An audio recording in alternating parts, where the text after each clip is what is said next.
Hello everyone, good morning সকলকে। কেমন আছেন আপনারা? আশা করছি সবাই খুব ভালো আছেন।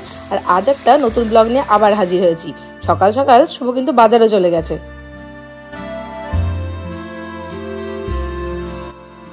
আর সকাল সকাল বাজারে গিয়ে মাটন, চিকেন সব কিছুই নেওয়া হয়ে গেছে। দোল বলে কথা, আর কার বাড়িতে কি হয় জানি না, কিন্তু আমাদের বাড়িতে দোল মানেই মাটন আর মাটন। তো শুভ বাড়িতেও চলে এসছে এর মধ্যে। দিদি দিদি, ওরে বাবা, তাড়াতাড়ি খাবো খাবো খাবো। কোথায় ছিলে? কোথায় কোথায় খাবে? খাবে নাকি দিদি? খাবে, বসো একটু বসো। আর এদিকে ডেজি যে কি করবে সেটাই বুঝতে পারছে না। একবার রং খেলা দেখতে যাচ্ছে, তো একবার ওর বাবা যখন খেতে ডাকছে তখন দৌড়ে দৌড়ে আসছে। সত্যি বলতে কি, সকাল সকাল আমাদের সবচেয়ে বড় কাজ থাকে ডেজিকে আগে খাইয়ে দেওয়াটা। কি হয়েছে বাবা? রঙের একটা প্যাকেট দেব? আর কত খেলো করে? আর আমাদের এবারের দোলটা গত 3-4 বারের থেকে একটু আলাদা। এবার আমাদের আর বাড়ি যাওয়া হয়ে ওঠেনি, কারণ বাড়িতে একটু প্রবলেম চলছে। বাড়িতে আজকাল কেউই নেই, সবাই মোটামুটি বাইরে বেরিয়েছে। তাই এবারের দোলটা আমরা চাঁচলেই করছি। আর বাবান তো নিজের মতো করেই বেরিয়ে পড়েছে সব বন্ধু বান্ধবের সাথে খেলতে। এদিকে কালারের পুরো কালেকশন রেখেছে, এদিকে ওয়াটার বেলুনও রেখেছে। সব নিয়েই মোটামুটি ওর খেলা শুরু হয়ে গেছে। দেখুন, এর মাঝেই পুরো কাক ভেজা ভিজে এসছে। কিছু বলার নেই, দোল বলে কথা, বুড়া না মানো হোলি হ্যাঁ। এই কথাটা কিন্তু আমরা ছোটবেলায় প্রায় বলে থাকতাম। পাড়ার কাকু, জেঠু, দাদারা যেত আর আমরা আবির দিয়ে দিতাম, তখন বলতাম বুড়া না মানো হোলি হ্যাঁ। তো যাই হোক, এভাবেই দোলের দিনটা কাটলো আমাদের আজকে। আপনাদের কার কেমন কাটলো আপনারা কমেন্ট করে জানাবেন। আর কিনতে যাবে না, এটাই লাস্ট, এটাই ফার্স্ট। এদিকে বাবান তো আবার খেলতে চলে গেল। আর তারই মাঝে সব বাচ্চাদের খেলা দেখো। ওইখানে সবাই একসাথে হয়েছে, পুরো কাক ভেজা ভেজছে আর কি রং খেলাটাই না খেলছে। উফ, এদের দেখে আমাদের সেই ছোট্টবেলার কথা মনে চলে আসছে। এদিকে ভাইও এসে গেছে, এদিকে মাটনটাও পুরো পরিষ্কার করে নিয়েছি। আর আমার দায়িত্ব ছিল পোলাও রান্না করাটা, তাই আমি পোলাও রান্নাটা করছিলাম আর পাশে বর করছিল মাটনটা। ও আবার নিজের মতো করে করতে একটু ভালোবাসে, তাই ও নিজের মতো করে রান্না করলো মাটন আর আমি করলাম আমার স্বাদের পোলাও। আমার পোলাও অলমোস্ট কমপ্লিট।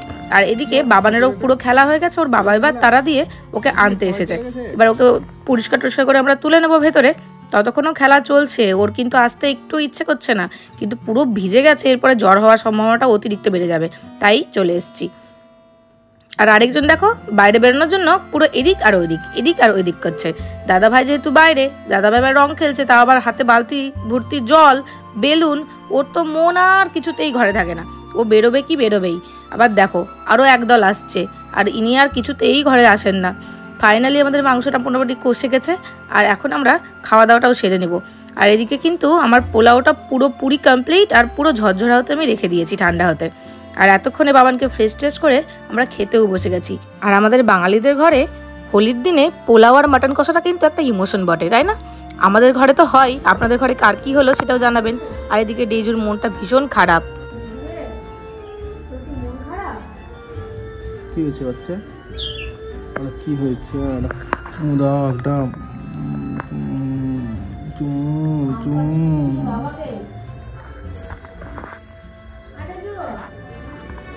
ওই ডাকছে, মা ডাকছে, ডাকছে যাও।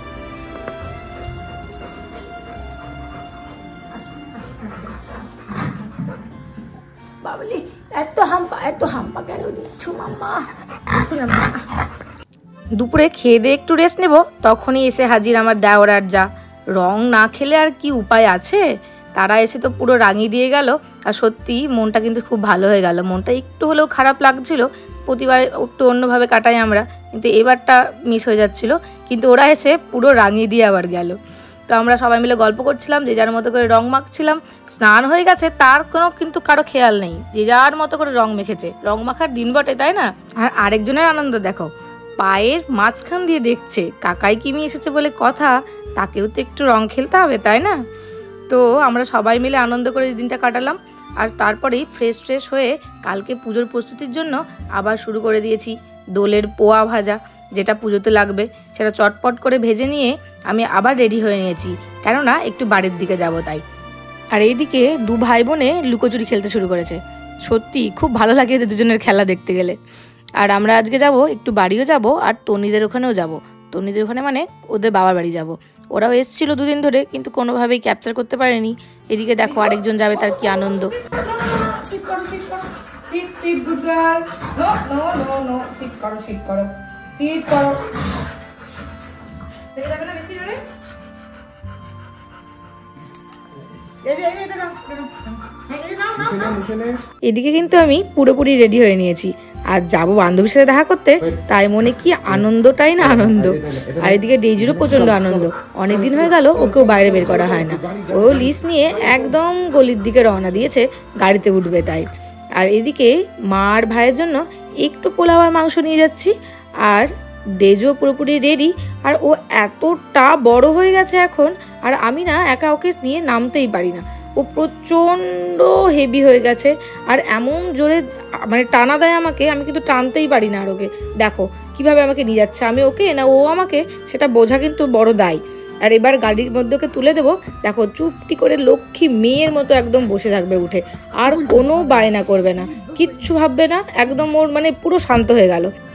আর যেই ওর বাবা গাড়ি ছেড়ে দিয়েছে, দেখো দুইজনে দাদা আর বোন মিলে টুক করে বসে আছে।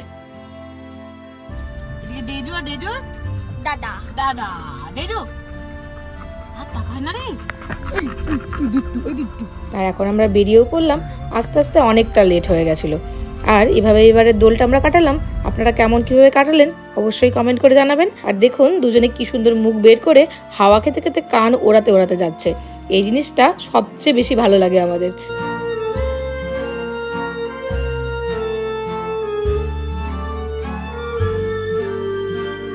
তো বাড়িতে এসেছিলাম, বাড়িতে কিছু জিনিসপত্র ছিল সেগুলো নামিয়ে দেওয়ার জন্য, আর ততক্ষণে আমরা রেডিও হয়ে নিয়েছি বান্ধবীর বাড়ি যাওয়ার জন্য। তো আজকের ব্লগটা আমরা এখানেই শেষ করব, আর বেশিক্ষণ কন্টিনিউ করব না। আবার দেখা হচ্ছে নতুন একটা ব্লগের সাথে। ততক্ষণে আপনারা সবাই খুব ভালো থাকবেন, সুস্থ স্বাভাবিক থাকবেন, এবং চ্যানেলটি ছেড়ে যাওয়ার আগে please like, follow and share করে দেবেন।